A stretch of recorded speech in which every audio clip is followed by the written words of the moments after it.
This is FNN, where you get facts, not nonsense. All right, so breaking news. Former Vice President Mike Pence will not endorse Donald Trump in the 2024 presidential race. Mike Pence came out and said it should come as no surprise after the election. He went out and certified to the winner, Joe Biden. Donald Trump opposed that decision, and that inadvertently led to the rally on January 6th. Mike Pence, since then, has been a freaking critic of Trump.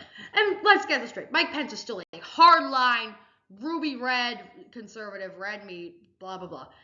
That is him, but he cannot really grasp his head around another Trump administration, especially because kind of what Trump incited on him when he was in office. All right, Trump vice presidential power ratings. This is a new segment, March 2024. So, listen off the candidates. At number 1, we got Tim Scott, followed by South Dakota Governor Vivek Ramaswamy, New York Representative Elise Stefanik, Ohio Senator J.D. Vance, Marjorie Taylor Greene, Marco Rubio, Ron DeSantis, Arizona Senatorial candidate Kari Lake, and Arkansas Governor Sarah Huckabee Sanders. So that's Tim Scott on the left. I think he's got about a 1/4 chance, and Kristi Noem's down to about 1/6. From there, it all fizzles out. All 10 have endorsed Trump. Greene, Noem, and Stefanik will probably almost certainly say yes. Now, Vance, Scott, Ramaswamy, and Sanders will likely say yes. They haven't officially confirmed it. Greene, Noem, and Stefanik have confirmed it. Lake and Rubio fall into an interesting category where Rubio might accept, and Lake has said she's focused on the Arizona senatorial race, but would be happily do it. DeSantis would probably not accept due to internal conversation showing his displeasure from the former president. All right, so polling outlook. So on the top left, we got Trump, Biden, and Robert F. Kennedy Jr. So RFK is really risen to fame as an alternative. He is 70 years old. It's more of an alternative. Most people have age concerns about these two guys. RFK is not much better there. But I still think that people see him as an alternative. He actually is kind of, in his policies, despite the fact that you throw out the conspiracy theories out the window that he has, like, his policies are kind of a populist view, which I think people kind of like. It's not like too liberal, not too conservative, and it really fits into a block of voters, especially who've been dissatisfied with the political system. RFK's came steady about 12%. Swing state polling. Donald Trump leads in every single recent poll of, I guess, kind of the big 6 swing states. There are still things that aren't here. There's Wisconsin. There's North Carolina, which I think is the closest state in this election straight up.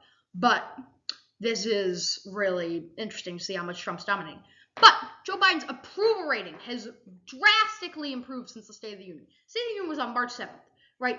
So this approval index is strongly approved to strongly disapproved. We take the net total approve and total disapprove, minus 21 for Biden. He has cleaned that up to a minus 9, and he's made some real progress in the State of the Union. I think people saw, he was Uncle Joe. He was alive. He was ready to go, hop in for the Arizona Cardinals at a moment's notice because they ain't got any wide receivers.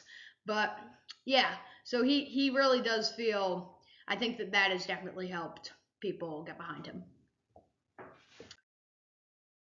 All right, FNN Senate map. So no real changes from what I did on Monday, but I wanted to point out the 3 most vulnerable senators. Jon Tester, Sherrod Brown, and Alyssa Slotkin. So, Jon Tester, he's your grandpa's Democrat. He is a pro-gun, anti-big corporation. Let's go. He works on a farm. He's lost 3 of his fingers in farming. He's a real moderate, even conservative Democrat. Ditto with Alyssa Slotkin.